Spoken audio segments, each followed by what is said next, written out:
Hello friends, आप सभी का बहुत बहुत स्वागत है। आज की इस नई वीडियो में हम कवर करेंगे राष्ट्रपति से रिलेटेड 150 क्वेश्चंस। ठीक है, बहुत ही इंपॉर्टेंट वीडियो रखी गई है। इसमें जितने भी राष्ट्रपति से रिलेटेड क्वेश्चंस बन सकते हैं वो सभी क्वेश्चंस कवर किए जाएंगे। तो पूरा वीडियो आप लोग लास्ट तक ध्यान से देखिएगा। तो चलिए शुरू करते हैं। देखिएगा, फर्स्ट क्वेश्चन है कि भारत के राष्ट्रपति की तुलना निम्नलिखित में से किससे करना सर्वाधिक उचित होगा। जो भारत के राष्ट्रपति की तुलना है वह किससे की जाए जो सर्वाधिक उचित होगा, तो वह होगा ब्रिटेन के सम्राट से। जो भारत के राष्ट्रपति की तुलना की गई है किससे की गई है, तो ब्रिटेन के सम्राट से की गई है। ऑप्शन नंबर सी करेक्ट हो जाएगा। और फ्रेंड्स, हम आपको बता दें ये वही क्वेश्चन है जो किसी न किसी एग्जाम में पूछे गए हैं और एक बार नहीं बार बार रिपीट हुए हैं, तो वही क्वेश्चन रखे गए हैं। नेक्स्ट देखिएगा कि भारत में कार्यपालिका का अध्यक्ष कौन होता है। तो जो भारत में कार्यपालिका का अध्यक्ष होता है वह होता है राष्ट्रपति। कौन होता है, राष्ट्रपति। ऑप्शन नंबर ए करेक्ट होगा। नेक्स्ट क्वेश्चन, संघ के कार्यपालिका शक्ति निहित है। जो संघ की कार्यपालिका शक्ति निहित है वह किसमें निहित है, वह राष्ट्रपति में निहित है। किसमें निहित है, राष्ट्रपति में। ऑप्शन नंबर बी करेक्ट होगा। नेक्स्ट देखिएगा, भारत का राष्ट्रपति कौन है, तो भारत का राष्ट्रपति राज्य का प्रधान होता है। ठीक है, ऑप्शन नंबर हमारा ए करेक्ट हो जाएगा। नेक्स्ट देखिएगा कि भारतीय संविधान के अनुसार देश का प्रथम नागरिक कौन होता है। तो भारतीय संविधान के अनुसार जो देश का प्रथम नागरिक होता है वह कौन होता है, राष्ट्रपति होता है। ठीक है, नेक्स्ट देखिएगा, भारतीय संविधान के अनुसार संघ की कार्यपालिका शक्तियाँ किसमें निहित होती हैं। तो भारतीय संविधान के अनुसार जो संघ की कार्यपालिका शक्तियाँ होती हैं राष्ट्रपति में निहित होती हैं। किसमें निहित होती हैं, तो राष्ट्रपति में निहित होती हैं। ऑप्शन नंबर बी करेक्ट हो जाएगा। नेक्स्ट देखिएगा, भारतीय संविधान के अनुसार देश की 3 सेनाओं का अध्यक्ष सुप्रीम कमांडर किसको कहा जाता है, तो वह होता है राष्ट्रपति। कौन होता है, राष्ट्रपति होता है। ये क्वेश्चन इंपॉर्टेंट है, कई बार एग्जाम में पूछा गया है। ऑप्शन नंबर ए करेक्ट हो जाएगा। नेक्स्ट है कि भारत का राष्ट्रपति होता है, तो जो भारत का राष्ट्रपति होता है ये राज्य का संवैधानिक अध्यक्ष होता है। कौन होता है, राज्य का संवैधानिक अध्यक्ष होता है। ऑप्शन नंबर सी राइट होगा। नेक्स्ट देखिएगा कि भारतीय सशस्त्र सेनाओं का सर्वोच्च कमांडर कौन होता है। तो भारतीय सशस्त्र सेनाओं का जो सर्वोच्च कमांडर होता है वह राष्ट्रपति होता है। कौन होता है, राष्ट्रपति होता है। फ्रेंड्स, इससे पहले हम आपको राष्ट्रपति से रिलेटेड वीडियो करवा चुके हैं, अगर वो नहीं देखी है तो आप जाकर के प्लेलिस्ट से देख सकते हैं। नेक्स्ट क्वेश्चन है, भारत के राष्ट्रपति के लिए आवश्यक योग्यता नहीं है। इनमें से ऑप्शन में जो आवश्यकता दी गई है वह कौन सी आवश्यक नहीं है राष्ट्रपति के लिए, तो वह संसद के किसी सदन का सदस्य हो। ऐसी भी कोई आवश्यकता नहीं है राष्ट्रपति पद के लिए। ठीक है, तो ऑप्शन नंबर डी करेक्ट हो जाएगा। नेक्स्ट है कि भारत के राष्ट्रपति निर्वाचित होने के पात्र बनने के लिए किसी व्यक्ति की आयु पूर्ण होनी चाहिए। सीधा सा क्वेश्चन है कि राष्ट्रपति निर्वाचित होने के लिए कितनी आयु होनी चाहिए, तो राष्ट्रपति के निर्वाचन के लिए होनी चाहिए 35 वर्ष की आयु। कितनी होनी चाहिए फ्रेंड्स, तो 35 वर्ष की आयु। ऑप्शन नंबर डी करेक्ट हो जाएगा। नेक्स्ट क्वेश्चन है कि राष्ट्रपति पद के उम्मीदवार के लिए अधिकतम आयु कितनी होनी चाहिए। तो फ्रेंड्स, राष्ट्रपति पद के उम्मीदवार के लिए जो अधिकतम आयु होनी चाहिए वह कितनी होनी चाहिए, वह होनी चाहिए, इसकी कोई सीमा नहीं होती है। ठीक है, अधिकतम आयु की कोई सीमा नहीं होती है, इसको आप लोग ध्यान रखेंगे। ऑप्शन नंबर डी करेक्ट हो जाएगा। नेक्स्ट देखिएगा, एक व्यक्ति राष्ट्रपति पद के लिए अधिकतम कितनी बार निर्वाचित हो सकता है। तो फ्रेंड्स, एक व्यक्ति राष्ट्रपति पद के लिए अधिकतम कितनी बार निर्वाचित हो सकता है, तो इसकी भी कोई सीमा नहीं है। ठीक है, वह कितनी बार भी राष्ट्रपति बन सकता है। ऑप्शन नंबर डी करेक्ट होगा। नेक्स्ट क्वेश्चन, राष्ट्रपति का निर्वाचन किस प्रकार से होता है। तो जो राष्ट्रपति का निर्वाचन है ये अप्रत्यक्ष रूप से होता है। कैसे होता है फ्रेंड्स, अप्रत्यक्ष रूप से। ऑप्शन नंबर बी करेक्ट होगा। नेक्स्ट क्वेश्चन है कि राष्ट्रपति पद के निर्वाचन है तो कौन सी पद्धति अपनाई गई। तो जो राष्ट्रपति निर्वाचन के लिए पद्धति अपनाई गई समानुपातिक प्रतिनिधित्व एवं एकल संक्रमणीय मत पद्धति। ठीक है, कौन सी, समानुपातिक प्रतिनिधित्व एवं एकल संक्रमणीय मत पद्धति अपनाई गई राष्ट्रपति पद निर्वाचन हेतु। ठीक है, ऑप्शन नंबर डी करेक्ट होगा। नेक्स्ट देखिएगा, राष्ट्रपति पद के चुनाव संबंधी विवाद को किसे निर्देशित किया जाता है। तो राष्ट्रपति पद के चुनाव संबंधी जो विवाद को निर्देशित किया जाता है वह किया जाता है उच्चतम न्यायालय को। किसे किया जाता है, उच्चतम न्यायालय को किया जाता है। ऑप्शन नंबर हमारा डी करेक्ट हो जाएगा। नेक्स्ट क्वेश्चन, राष्ट्रपति के चुनाव के लिए प्रस्तावक एवं अनुमोदकों की कम से कम कितनी संख्या होनी चाहिए। तो राष्ट्रपति के चुनाव के लिए प्रस्तावक एवं अनुमोदकों की जो संख्या होनी चाहिए कम से कम 50-50 यानी 50-50 होनी चाहिए। ठीक है, ऑप्शन नंबर सी करेक्ट होगा। नेक्स्ट क्वेश्चन है कि भारत का राष्ट्रपति निर्वाचित होने के लिए निम्नलिखित में से कौन सी बात अयोग्यता मानी जाएगी। तो भाई कौन सी बात है कि तो कोई लाभ का पद ग्रहण किए हो। ठीक है, ये जो है अयोग्य कथन दिया गया है, तो ऑप्शन भी हमारा यही राइट हो जाएगा। ठीक है, डीमा कि भारत का नागरिक हो, ये अर्हता मान्य है। और 35 वर्ष की आयु भी पूर्ण कर चुका हो, ऐसा भी मान्य है कि राष्ट्रपति पद के लिए और लोकसभा का सदस्य निर्वाचित होने के लिए आदित हो। ये सभी आवश्यकताएं जो हैं वे किसके लिए हैं? राष्ट्रपति के लिए।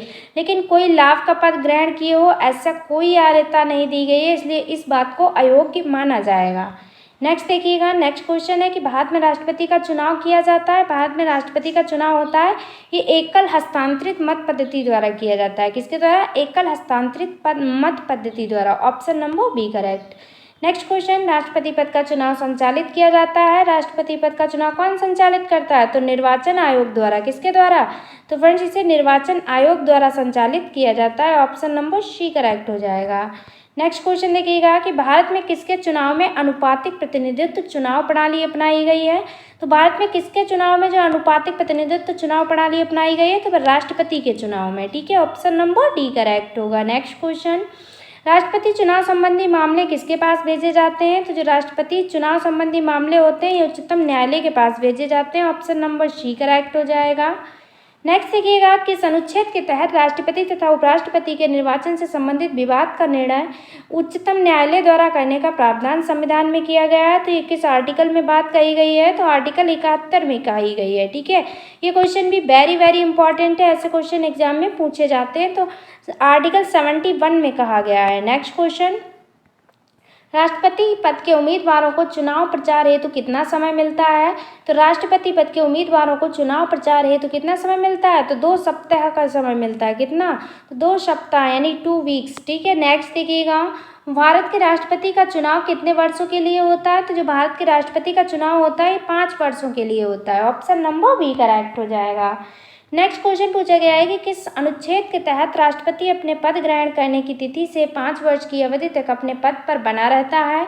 तो वह 5 वर्ष की अवधि तक अपने पद पर कब बना रहता है पद ग्रहण करने के बाद? तो अनुच्छेद 56 में ये वर्णन है। किसमें? आर्टिकल 56 में। ठीक है, ऑप्शन नंबर बी करेक्ट हो जाएगा। नेक्स्ट क्वेश्चन है कि राष्ट्रपति के चुनाव के लिए निर्वाचक मंडल में होते हैं। तो फ्रेंड्स राष्ट्रपति के चुनाव के लिए निर्वाचक मंडल में संसद के दोनों सदनों तथा विधानसभाओं से निर्वाचित सदस्य होते हैं। ठीक है, संसद के दोनों सदनों के और विधानसभा से निर्वाचित सदस्य होते हैं। ऑप्शन नंबर बी करेक्ट हो जाएगा। नेक्स्ट क्वेश्चन है कि भारत के राष्ट्रपति को उसके पद से हटाया जा सकता है। तो भारत के राष्ट्रपति को कौन हटा सकता है? तो संसद द्वारा उसके पद से हटा सकती है। ठीक है, संसद। ऑप्शन नंबर डी करेक्ट होगा। नेक्स्ट है कि भारत के राष्ट्रपति को पद से हटाने की प्रक्रिया है। ठीक है, जो भारत के राष्ट्रपति को पद के हटाने की प्रक्रिया है, संसद द्वारा महाभियोग लगाकर हटाया जा सकता है राष्ट्रपति को पद से। ऑप्शन नंबर सी करेक्ट होगा। नेक्स्ट देखिएगा, संविधान के उल्लंघन के लिए राष्ट्रपति के विरुद्ध अभियोग कार्यवाही किसमें शुरू की जा सकती है? तो संविधान के उल्लंघन के लिए राष्ट्रपति के जो विरुद्ध अभियोग कार्यवाही है किसमें शुरू की जा सकती है? तो ये संसद के किसी भी सदन द्वारा शुरू की जा सकती है। ठीक है, ऑप्शन नंबर सी करेक्ट होगा। नेक्स्ट क्वेश्चन, राष्ट्रपति को हटाया जा सकता है। तो राष्ट्रपति को हटाया जा सकता है महाभियोग द्वारा। पहले भी बता चुके हैं, फिर भी याद रखिएगा किस राष्ट्रपति को कैसे हटाया जा सकता है? तो महाभियोग द्वारा हटाया जा सकता है। नेक्स्ट क्वेश्चन, राष्ट्रपति पर महाभियोग किस आधार पर लगाया जा सकता है? तो जो राष्ट्रपति पर महाभियोग लगाया जा सकता है ये संविधान के अतिक्रमण करने पर लगाया जा सकता है। ठीक है, ऑप्शन नंबर बी करेक्ट हो जाएगा। नेक्स्ट क्वेश्चन है कि राष्ट्रपति पर महाभियोग की प्रक्रिया किस देश के संविधान से ली गई है? तो राष्ट्रपति पर जो महाभियोग की प्रक्रिया है किस देश के संविधान से ली गई है? तो ये अमेरिका संविधान से ली गई है। ऑप्शन नंबर ए करेक्ट हो जाएगा हमारा। नेक्स्ट क्वेश्चन है कि भारतीय राष्ट्रपति को किस परिस्थिति में अपने पद से त्यागपत्र देना पड़ता है? तो भारतीय राष्ट्रपति को किस परिस्थिति में अपने पद से त्यागपत्र देना पड़ता है? तो वह महाभियोग लगने पर। किस पद से? तो महाभियोग लगने पर। ऑप्शन नंबर ए करेक्ट हो जाएगा। नेक्स्ट है, कार्यकाल पूर्ण होने पर पहले भारत के राष्ट्रपति को उनके पद से कौन हटा सकता है? तो फ्रेंड्स कार्यकाल पूर्ण होने पर पहले भारत के राष्ट्रपति को उनके पद से कौन हटा सकता है? तो बस संसद द्वारा महाभियोग लगाकर राष्ट्रपति को हटाया जा सकता है। ठीक है, ये बात आप लोग ध्यान रखिएगा, कैसा भी क्वेश्चन पूछा जाए घुमाकर, लेकिन अगर जो राष्ट्रपति को पद से हटाने की बात आती है तो महाभियोग याद रखिएगा, और संसद ही राष्ट्रपति को अपने पद से हटा सकती है, वो भी महाभियोग द्वारा। ठीक है, तो ये पॉइंट जरूर आप लोग याद रखिएगा। ऑप्शन नंबर डी करेक्ट हो जाएगा। नेक्स्ट क्वेश्चन है कि राष्ट्रपति पर महाभियोग का आरोप एक संकल्प के रूप में संसद के किसी भी सदन में लाया जा सकता है। ये कम से कम कितने दिन की लिखित सूचना के बाद प्रस्तुत किया जाना चाहिए? तो फ्रेंड्स ये कम से कम कितने दिन की सूचना, तो 14 दिन की सूचना के बाद प्रस्तुत किया जाना चाहिए। ऑप्शन नंबर बी करेक्ट हो जाएगा। नेक्स्ट देखिएगा कि भारत के राष्ट्रपति को कार्य अवधि की समाप्ति के पूर्व भी पद से हटाया जा सकता है। तो भाई किस द्वारा हटाया जा सकता है, तो महाभियोग लगाया जा सकता है राष्ट्रपति को। हम आपको बता चुके हैं कि महाभियोग द्वारा ही राष्ट्रपति को उसके कार्य समाप्ति से पहले भी हटाया जा सकता है। तो ऑप्शन नंबर सी करेक्ट होगा, और संसद ही हटा सकती है। नेक्स्ट क्वेश्चन है, किसी व्यक्ति के राष्ट्रपति के रूप में चुनाव को अवैध घोषित किए जाने की स्थिति में उसके द्वारा अपना चुनाव अवैध घोषित किए जाने से पूर्व कृत्यों की क्या संवैधानिकता होगी। तो वह संवैधानिकता क्या होती है, तो वह होती है ये कृत्य विधि मान्य होंगे। ठीक है, ये जो कृत्य होंगे ये विधि मान्य होंगे। नेक्स्ट देखिएगा, नेक्स्ट क्वेश्चन है, राष्ट्रपति को निम्नलिखित में से कौन पद और गोपनीयता की शपथ दिलाता है। तो जो राष्ट्रपति को शपथ दिलाता है वो कौन दिलाता है, वह दिलाता है भारत का मुख्य न्यायाधीश। कौन दिलाता है फ्रेंड्स, तो भारत का मुख्य न्यायाधीश दिलाता है। ठीक है, ऑप्शन नंबर ए करेक्ट होगा। नेक्स्ट क्वेश्चन, राष्ट्रपति संविधान के किस अनुच्छेद के तहत भारत के मुख्य न्यायाधीश के समक्ष शपथ ग्रहण करता है। तो भाई किस अनुच्छेद के तहत, तो अनुच्छेद 60 के तहत जो राष्ट्रपति है वह शपथ ग्रहण की बात कही गई है राष्ट्रपति के। ऑप्शन नंबर बी करेक्ट होगा। नेक्स्ट देखिएगा, मुख्य न्यायाधीश की अनुपस्थिति में राष्ट्रपति किसके समक्ष शपथ लेता है। अगर फ्रेंड्स मुख्य न्यायाधीश अनुपस्थित है तो उस समय राष्ट्रपति जो होता है वह किसके समक्ष शपथ लेता है, तो सर्वोच्च न्यायालय के वरिष्ठ न्यायाधीश के सामने। किसके सामने, सर्वोच्च न्यायालय के वरिष्ठ न्यायाधीश के सामने शपथ लेता है राष्ट्रपति। ऑप्शन नंबर डी करेक्ट होगा। नेक्स्ट देखिएगा, यदि राष्ट्रपति और उपराष्ट्रपति दोनों देश से बाहर हों तो उस स्थिति में उनके कार्यभार को कौन ग्रहण करेगा। फ्रेंड्स अगर राष्ट्रपति और उपराष्ट्रपति दोनों देश से बाहर हों तो उस समय सर्वोच्च न्यायालय के मुख्य न्यायाधीश जो होते हैं वह राष्ट्रपति उपराष्ट्रपति का कार्यभार संभालते हैं। ऑप्शन नंबर सी करेक्ट होगा। नेक्स्ट देखिएगा, भारत का राष्ट्रपति अपना न्याय पत्र किसे संबोधित करता है। जो न्याय पत्र होता है वह उपराष्ट्रपति को संबोधित करता है। ठीक है, ऑप्शन नंबर बी करेक्ट हो जाएगा। नेक्स्ट देखिएगा, राष्ट्रपति के त्याग पत्र की सूचना उपराष्ट्रपति किसको देता है। जो राष्ट्रपति के त्याग पत्र की सूचना होती है वह किसको देता है, वह देता है लोकसभा अध्यक्ष को। किसे देता है, लोकसभा अध्यक्ष को। ठीक है, ऑप्शन नंबर सी करेक्ट हो जाएगा। नेक्स्ट क्वेश्चन है, एक ही समय में यदि राष्ट्रपति और उपराष्ट्रपति दोनों का पद रिक्त हो जाए तो राष्ट्रपति के कृत्यों का निर्वहन कौन करेगा। वही क्वेश्चन है फ्रेंड्स, क्वेश्चन घुमा के पूछा गया है। ये क्वेश्चन वही रखे हैं जो कि एग्जाम में बार बार रिपीट हुए हैं। तो देखिएगा, तो वह कौन करता है कृत्यों का निर्वहन, तो वह भारत का मुख्य न्यायाधीश करता है। ऐसे क्वेश्चन पूछा गया है कि उपराष्ट्रपति और राष्ट्रपति के अनुपस्थित होने पर कार्य कौन करता है, तो भी भारत का मुख्य न्यायाधीश करता है। इसलिए आप लोग ध्यान रखिएगा। नेक्स्ट देखिएगा कि यदि मृत्यु त्यागपत्र अथवा हटाए जाने की स्थिति में भारत के राष्ट्रपति का पद रिक्त हो जाए तो उस पद का कार्यभार कौन संभालेगा। उस पद का कार्यभार कौन संभालेगा, उपराष्ट्रपति संभालेगा। ठीक है, यदि मृत्यु त्यागपत्र अथवा हटाए जाने की स्थिति में भारत के राष्ट्रपति का पद रिक्त हो जाए तब तो कौन संभालेगा, तो उपराष्ट्रपति संभालेगा। ठीक है, अगर उपराष्ट्रपति भी न हो तो भारत का मुख्य न्यायाधीश। नेक्स्ट देखिएगा कि जब राष्ट्रपति मृत्यु त्यागपत्र, पदच्युत या अन्य कारणों से अपने कर्तव्य को नहीं निभा सकता तो उपराष्ट्रपति कितने समय तक राष्ट्रपति के रूप में कार्य कर सकता है। ठीक है, इसकी भी एक समय सीमा होती है कि राष्ट्रपति के ना होने पर उपराष्ट्रपति कितने दिनों तक ये जो कार्यभार संभाल सकता है। तो ये सिर्फ 6 माह तक। ठीक है, 6 माह के अंदर इसके स्थान को पूर्ति करनी पड़ती है, रिक्त स्थान की पूर्ति करनी पड़ती है। ऑप्शन नंबर हमारा डी करेक्ट हो जाएगा। नेक्स्ट क्वेश्चन है कि निम्नलिखित में से कौन से राष्ट्रपति पूर्व में केंद्रीय गृह मंत्री थे। तो निम्नलिखित में से कौन से राष्ट्रपति थे जो पूर्व में गृह मंत्री थे, तो ज्ञानी जैल सिंह थे। कौन थे, Giani Zail Singh. Option number B correct होगा। नेक्स्ट है कि भारत के राष्ट्रपति निर्वाचित होने से पूर्व निम्न में से कौन उपराष्ट्रपति नहीं थे। यहाँ पे पूछा गया उपराष्ट्रपति नहीं थे, तो राष्ट्रपति बनने से पहले ज्ञानी जैल सिंह जो थे वो कौन थे, उपराष्ट्रपति नहीं थे, बल्कि कौन थे ये, तो ये केंद्रीय गृह मंत्री थे, ना कि उपराष्ट्रपति। नेक्स्ट देखिएगा, नेक्स्ट क्वेश्चन है, भारत के चौथे राष्ट्रपति थे। भारत के जो चौथे राष्ट्रपति हैं वे वीवी गिरी हैं। कौन है friends, VV Giri. Option number A correct होगा। नेक्स्ट क्वेश्चन, सबसे लंबे समय तक भारत के राष्ट्रपति रहे हैं, तो सबसे लंबे समय तक रहे हैं डॉक्टर राजेंद्र प्रसाद। कौन रहे हैं, डॉक्टर राजेंद्र प्रसाद। नेक्स्ट है कि भारत का राष्ट्रपति चुने जाने वाले प्रथम गैर कांग्रेसी उम्मीदवार कौन थे। तो जो प्रथम गैर कांग्रेसी उम्मीदवार थे वे वीवी गिरी थे, और कौन से नंबर के, चौथे नंबर के राष्ट्रपति थे। ठीक है, ऑप्शन नंबर ए करेक्ट होगा। नेक्स्ट क्वेश्चन है कि भारतीय राष्ट्रपति के सर्वसम्मति से चुने जाने का अभी तक एकमात्र उदाहरण है। कौन से राष्ट्रपति को सर्वसम्मति से चुना गया था? तो वह चुना गया था नीलम संजीव रेड्डी। ऐसे भी क्वेश्चन पूछा था कि निर्विरोध चुने जाने वाले, तो आप नाम याद रखिएगा, नीलम संजीव रेड्डी। ठीक है, ऑप्शन नंबर डी करेक्ट हो जाएगा। नेक्स्ट क्वेश्चन देखिएगा, निम्नलिखित में से कौन कभी भारत का राष्ट्रपति नहीं रहा है? ठीक है, इन ऑप्शंस में से आपको बताना है जो कभी भी भारत का राष्ट्रपति नहीं रहा है। तो वह है श्री राज गोपालाचारी। बाकी ज्ञानी जैल सिंह भी रह चुके हैं, जाकिर हुसैन भी और राधा कृष्णन भी। नेक्स्ट क्वेश्चन देखिएगा, स्वतंत्र भारत के प्रथम राष्ट्रपति कौन थे? तो स्वतंत्र भारत के पूछा गया है, प्रथम राष्ट्रपति थे डॉक्टर राजेंद्र प्रसाद। कौन थे? डॉक्टर राजेंद्र प्रसाद। नेक्स्ट देखिएगा, निम्नलिखित में से कौन लगातार 2 बार राष्ट्रपति रहे थे? तो निम्नलिखित में से कौन लगातार 2 बार राष्ट्रपति रहा है? तो डॉक्टर राजेंद्र प्रसाद रहे हैं, ये सबसे लंबे समय तक रहे हैं। ऑप्शन नंबर ए करेक्ट हो जाएगा, स्वतंत्र भारत के पहले राष्ट्रपति रहे हैं। ये सभी फैक्ट याद रखिएगा। नेक्स्ट कि भारतीय संविधान का कौन सा अनुच्छेद राष्ट्रपति के पद के लिए पुनः निर्वाचन की योग्यता निर्धारित करता है? तो वह कौन सा अनुच्छेद निर्धारित करता है? तो अनुच्छेद 57 निर्धारित करता है। ऑप्शन नंबर डी करेक्ट हो जाएगा।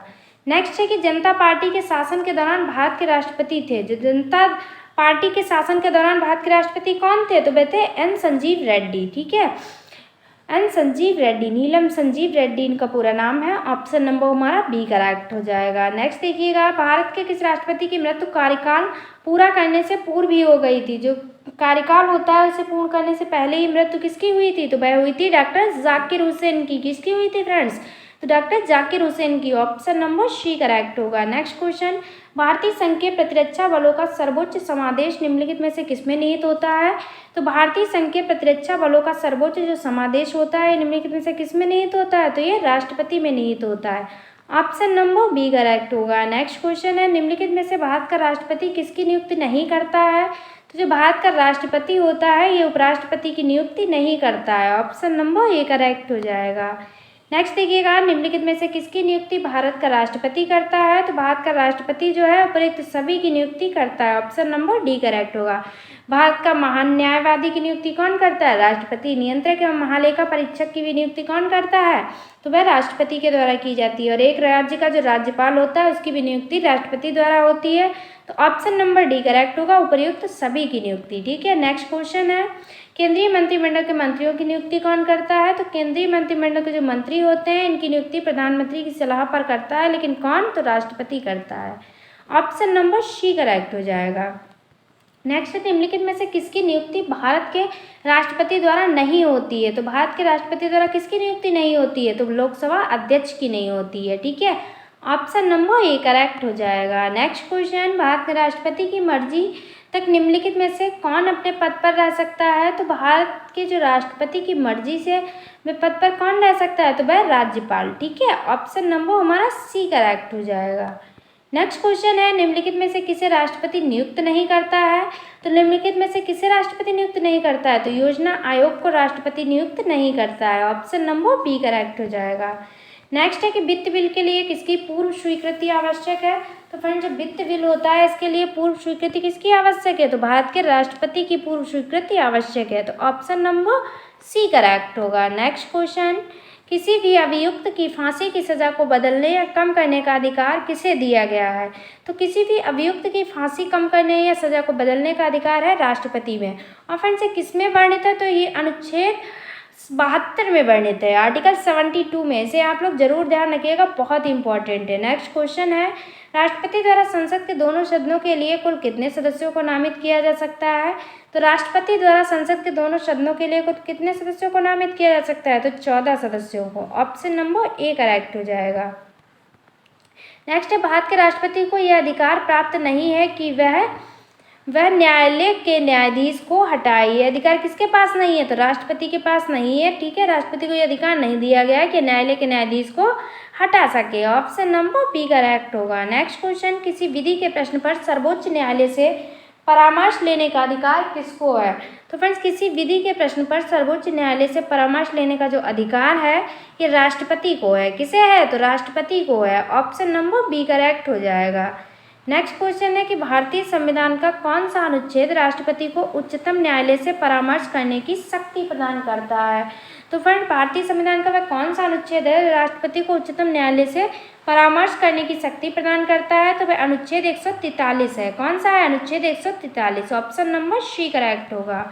नेक्स्ट क्वेश्चन, संसद का अधिवेशन बुलाने का काम है। संसद का जो अधिवेशन बुलाने का काम है वह किसका काम है? तो वह राष्ट्रपति का काम है। किसका काम है फ्रेंड्स? राष्ट्रपति का। ऑप्शन नंबर डी राइट हो जाएगा।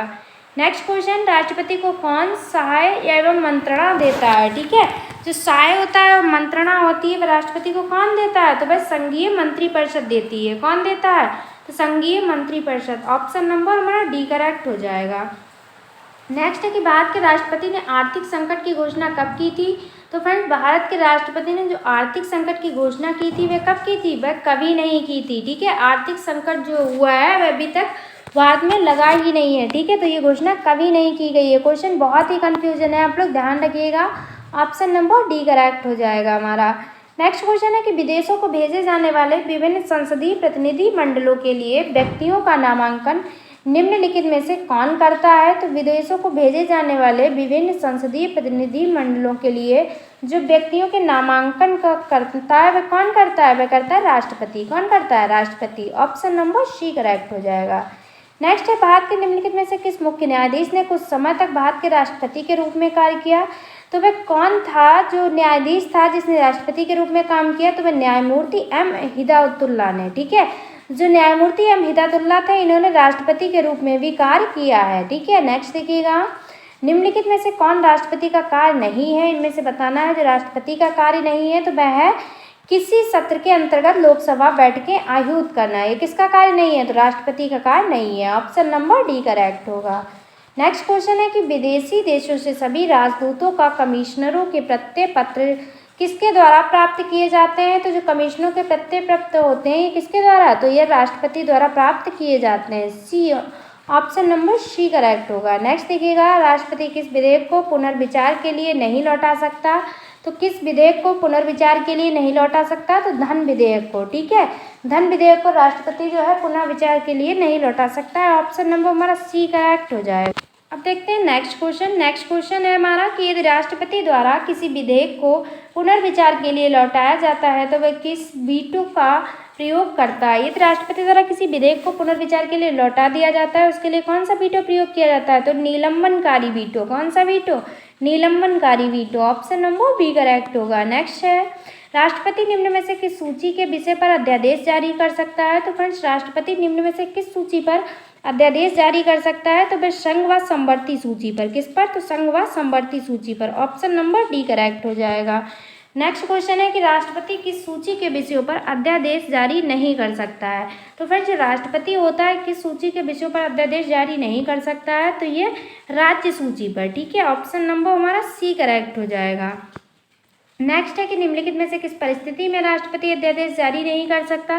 तो वह कौन सी परिस्थिति है जब राष्ट्रपति जो होता है अध्यादेश जारी नहीं कर सकता? तो वह जब केवल राज्यसभा ही सत्र में हो या फिर जब केवल लोकसभा।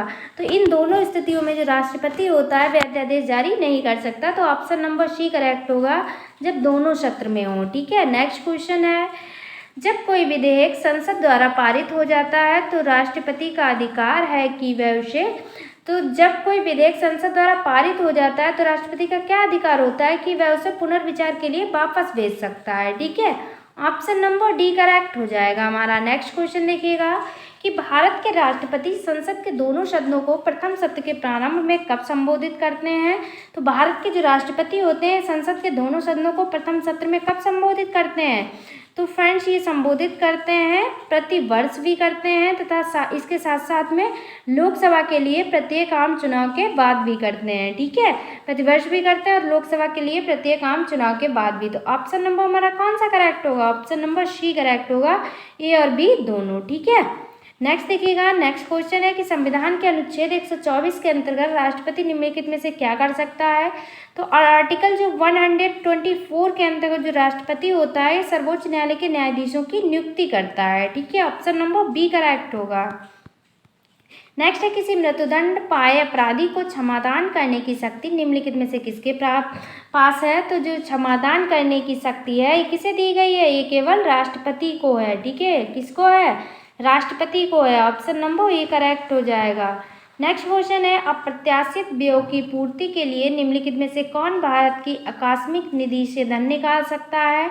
तो अप्रत्याशित व्ययों की पूर्ति के लिए जो भारत की आकस्मिक निधि है इसे धन कौन निकाल सकता है, तो वह राष्ट्रपति निकाल सकता है। ऑप्शन नंबर सी करेक्ट होगा। नेक्स्ट क्वेश्चन है कि किसी संस्तुति के आधार पर भारत का राष्ट्रपति भारत की आकस्मिक निधि से धन व्यय कर सकता है। ठीक है, किस द्वारा कर सकता है, तो किसी भी संस्तुति की जरूरत नहीं है। ठीक है, राष्ट्रपति को इसके लिए किसी भी संस्तुति की जरूरत नहीं है।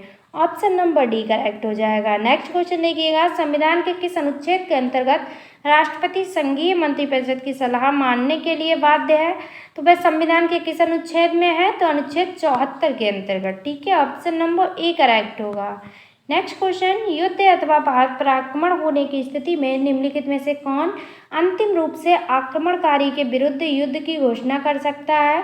तो युद्ध अथवा भारत पर आक्रमण होने की स्थिति में निम्नलिखित में से कौन अंतिम रूप से आक्रमणकारी के विरुद्ध युद्ध की घोषणा करता है, तो वह राष्ट्रपति करता है। ठीक है, ऑप्शन नंबर डी करेक्ट होगा। नेक्स्ट क्वेश्चन देखिएगा लोकसभा निम्नलिखित में से किसके द्वारा भंग की जाती है। तो जो लोकसभा है इसे कौन भंग कर सकता है, तो प्रधानमंत्री की सलाह पर राष्ट्रपति भंग कर सकता है। ठीक है, ऑप्शन नंबर बी करेक्ट हो जाएगा। नेक्स्ट क्वेश्चन देखिएगा क्वेश्चन नंबर 100 है हमारा। राष्ट्रपति निम्नलिखित में से किस परिस्थितियों में आपातकाल की उद्घोषणा कर सकता है। तो आपातकाल की उद्घोषणा जो है ये प्रधानमंत्री तथा मंत्रिमंडल के लिखित परामर्श पर कर सकता है। ठीक है, ऑप्शन नंबर बी करेक्ट होगा। नेक्स्ट देखिएगा राष्ट्रपति संविधान के किस अनुच्छेद के अंतर्गत अध्यादेश जारी कर सकता है। तो किस आर्टिकल के अंतर्गत, तो आर्टिकल 123 के अंतर्गत। ठीक है, अध्यादेश जारी कर सकता है। ऑप्शन नंबर सी करेक्ट होगा। नेक्स्ट है राष्ट्रपति किस स्थिति में अध्यादेश जारी कर सकता है। तो राष्ट्रपति जो है वह सदन के अधिवेशन न रहने की स्थिति में जो है अध्यादेश जारी कर सकता है। ठीक है, सदन के अधिवेशन न रहने की स्थिति में। ऑप्शन नंबर सी करेक्ट होगा। नेक्स्ट है कि राष्ट्रपति द्वारा जारी एक अध्यादेश संसद के सत्र शुरू होने के बाद कितने समय तक रखा जाना आवश्यक है। तो राष्ट्रपति द्वारा जारी एक अध्यादेश संसद के सत्र शुरू होने के 6 सप्ताह तक रखा जाना जरूरी है। ठीक है, ऑप्शन नंबर हमारा कौन सा करेक्ट होगा, बी करेक्ट होगा, 6 सप्ताह। ठीक है, नेक्स्ट देखिएगा राष्ट्रपति अपनी क्षमादान शक्ति का प्रयोग निम्न में से किस प्रकार के दंड के मामले में कर सकता है। तो जो राष्ट्रपति है क्षमादान का प्रयोग उपयुक्त सभी स्थितियों में, जैसे कि मृत्युदंड हो गया, सैनिक अदालत द्वारा दिए गए दंड होगा, या ऐसे मामलों में दिए गए दंड पर जो संघीय कार्यपालिका के क्षेत्राधिकार के अंतर्गत आते हैं, इन सभी स्थितियों में वह अपनी शक्ति का प्रयोग, क्षमादान शक्ति का प्रयोग कर सकता है। नेक्स्ट क्वेश्चन है भारत के राष्ट्रपति के पास कौन सी वीटो शक्ति होती है। तो भारत के राष्ट्रपति के साथ उपयुक्त सभी वीटो शक्ति होती हैं, पूर्ण निषेध भी, निलंबन निषेध भी और पॉकेट निषेध भी। ठीक है, ऑप्शन नंबर डी हो जाएगा राइट। नेक्स्ट देखिएगा भारत के राष्ट्रपति ने जिस एकमात्र मामले में वीटो शक्ति का प्रयोग किया है, पॉकेट वीटो का प्रयोग किया है, वह कौन सा था। तो वह था भारतीय डाकघर। ठीक है, संशोधन अधिनियम किया गया है इसमें।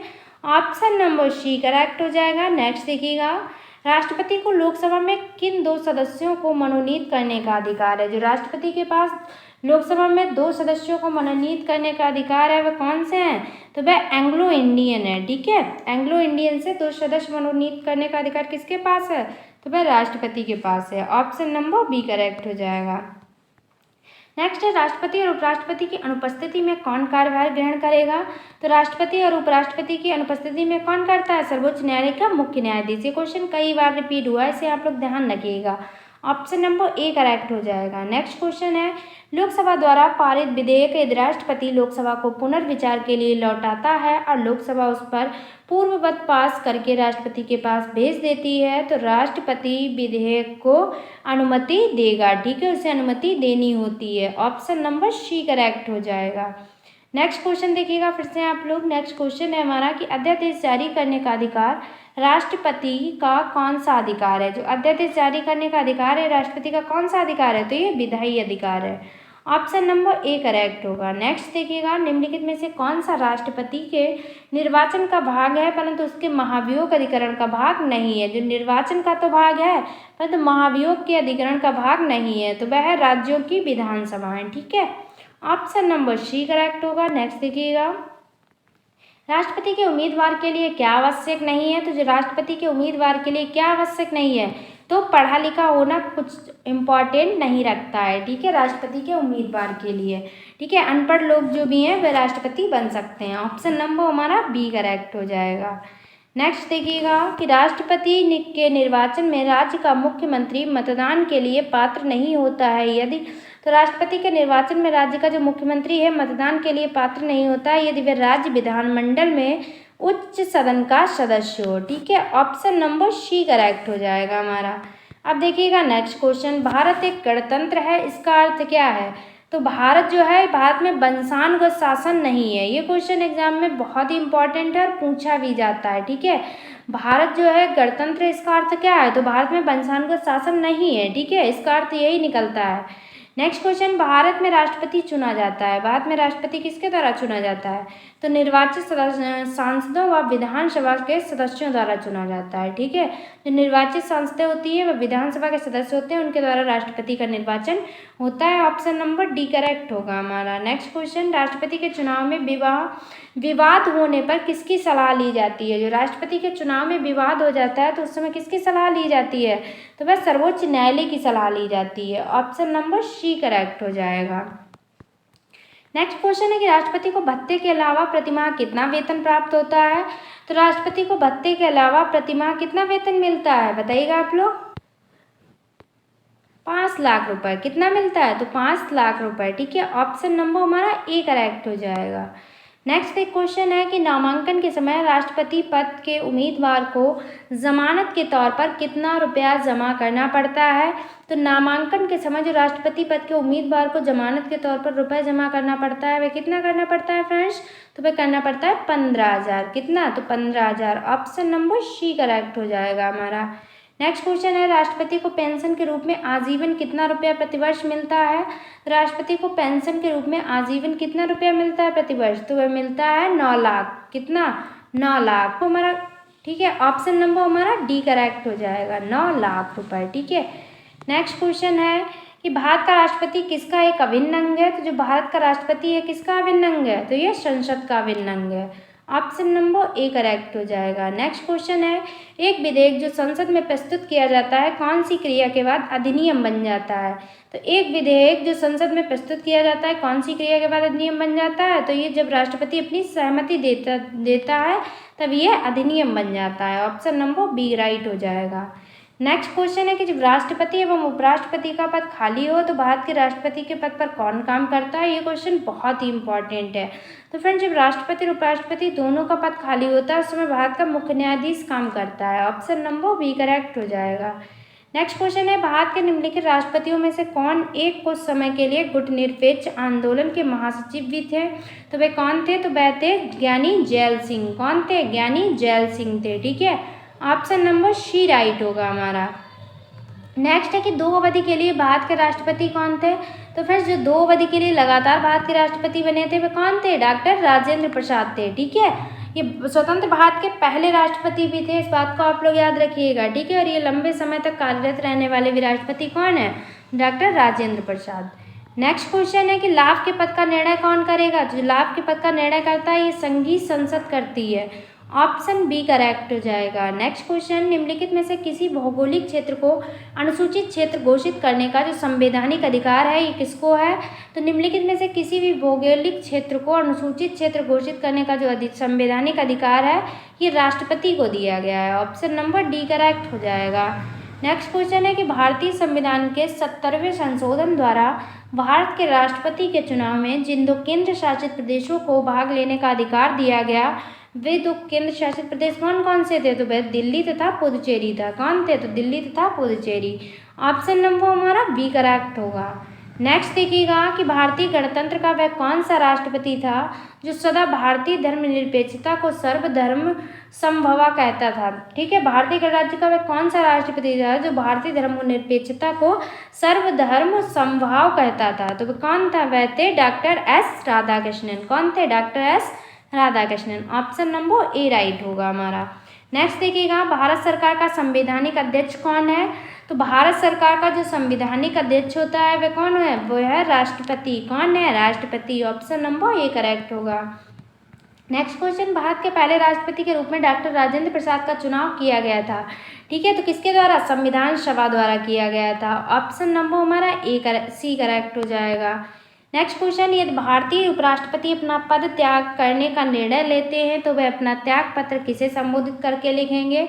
यदि भारतीय उपराष्ट्रपति अपना पद त्याग करने का निर्णय लेते हैं तो जो अपना त्याग पत्र होगा ये राष्ट्रपति को लिखेंगे। ऑप्शन नंबर डी करेक्ट हो जाएगा। नेक्स्ट क्वेश्चन, भारत के प्रथम राष्ट्रपति कौन थे? तो बता चुके हैं भारत के प्रथम राष्ट्रपति कौन थे? डॉक्टर राजेंद्र प्रसाद थे। ऑप्शन नंबर बी करेक्ट हो जाएगा। नेक्स्ट है कि भारत के राष्ट्रपति निर्वाचित होने की न्यूनतम आयु सीमा क्या है? तो भारत के राष्ट्रपति निर्वाचित होने की जो न्यूनतम आयु सीमा है वह है 35 वर्ष। कितनी है फ्रेंड्स?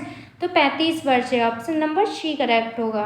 नेक्स्ट क्वेश्चन है, भारत के राष्ट्रपति पर महाभियोग लगाने का अधिकार है। तो भारत के राष्ट्रपति पर जो महाभियोग लगाने का अधिकार है ये संसद के दोनों सदनों को है। किसे है? तो संसद के दोनों सदनों को है। ऑप्शन नंबर सी करेक्ट हो जाएगा। नेक्स्ट क्वेश्चन है कि भारत में राष्ट्रपति राज्यसभा के लिए कितने सदस्यों को मनोनीत कर सकता है? तो भारत में जो राष्ट्रपति है राज्यसभा के कितने सदस्यों को मनोनीत कर सकता है? तो ये 12 सदस्यों को मनोनीत कर सकता है। ऑप्शन नंबर सी करेक्ट हो जाएगा। नेक्स्ट क्वेश्चन, संविधान के अनुसार निम्नलिखित में से क्या शब्द भारत के राष्ट्रपति की शक्ति नहीं है? ठीक है, तो वह भारत के राष्ट्रपति की शक्ति कौन सी नहीं है? कि संसद के दोनों सदनों को संदेश भेजना। ठीक है, ऑप्शन नंबर सी करेक्ट होगा हमारा। नेक्स्ट क्वेश्चन, निम्नलिखित में से कौन हमारे देश के दोनों में से किसी भी सदन का सदस्य नहीं होता है? तो वह कौन है जो देश के दोनों सदनों में से किसी का भी सदस्य नहीं होता है? तो वह है राष्ट्रपति। ठीक है, ऑप्शन नंबर सी करेक्ट हो जाएगा।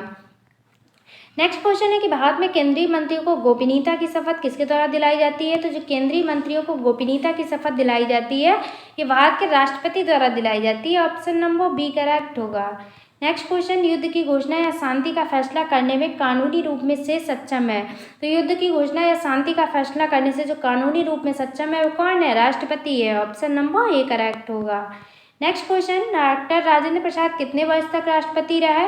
तो जो डॉक्टर राजेंद्र प्रसाद हैं ये 12 वर्ष तक राष्ट्रपति रहे थे। ठीक है, ऑप्शन नंबर सी करेक्ट होगा हमारा। नेक्स्ट क्वेश्चन है, इनमें से किसने भारतीय गणतंत्र के 12वें राष्ट्रपति के रूप में कार्य किया? तो गणतंत्र के 12वें राष्ट्रपति के रूप में किसने कार्यभार ग्रहण किया? तो प्रतिभा देवी सिंह पाटिल ने कार्यभार ग्रहण किया। ठीक है, ये भारत की पहली महिला राष्ट्रपति बनी थी। ऑप्शन नंबर हमारा ए करेक्ट हो जाएगा। नेक्स्ट देखिएगा, नेक्स्ट क्वेश्चन है, निम्नलिखित में से कौन भारत के राष्ट्रपति के चुनाव में भाग नहीं लेता? तो निम्नलिखित में से कौन है जो भारत के राष्ट्रपति के चुनाव में भाग नहीं लेता? तो वह है Vidhan Parishad. Option number D correct होगा। नेक्स्ट क्वेश्चन, भारतीय संविधान के अनुसार कार्यपालिका का प्रमुख कौन होता है? तो भारतीय संविधान के अनुसार जो कार्यपालिका का प्रमुख होता है वह होता है राष्ट्रपति। कौन होता है फ्रेंड्स? राष्ट्रपति होता है। नेक्स्ट क्वेश्चन, इस वीडियो का लास्ट क्वेश्चन है, एक ही व्यक्ति को कितनी बार भारत का राष्ट्रपति बनाया जा सकता? तो हम आपको पहले भी बता चुके हैं कि भारत के राष्ट्रपति बनने के लिए कोई भी कई बार बनाया जा सकता है। उसके लिए कोई समय सीमा जो है वह निर्धारित नहीं की गई है कि राष्ट्रपति इतनी बार बन सकता है। ठीक है, उसकी कोई समय सीमा नहीं है, तो वह कई बार बनाया जा सकता है। तो ऑप्शन नंबर बी करेक्ट होगा हमारा। तो फ्रेंड्स ये थे 150 क्वेश्चन जो कि इस वीडियो में हमने डिस्कस किए। सभी क्वेश्चन इंपॉर्टेंट और सिलेक्टेड रखे थे। अगर आपको वीडियो पसंद आया, अगर आपको स्पेशली हमारी मेहनत पसंद आई है तो चैनल को सब्सक्राइब कर लें। वीडियो को जितना हो सकता है उतना शेयर कीजिए। आज की वीडियो में बस इतना ही। Thanks for watching. मिलते हैं नेक्स्ट वीडियो में। Take care of everyone. तब तक के लिए बाय बाय।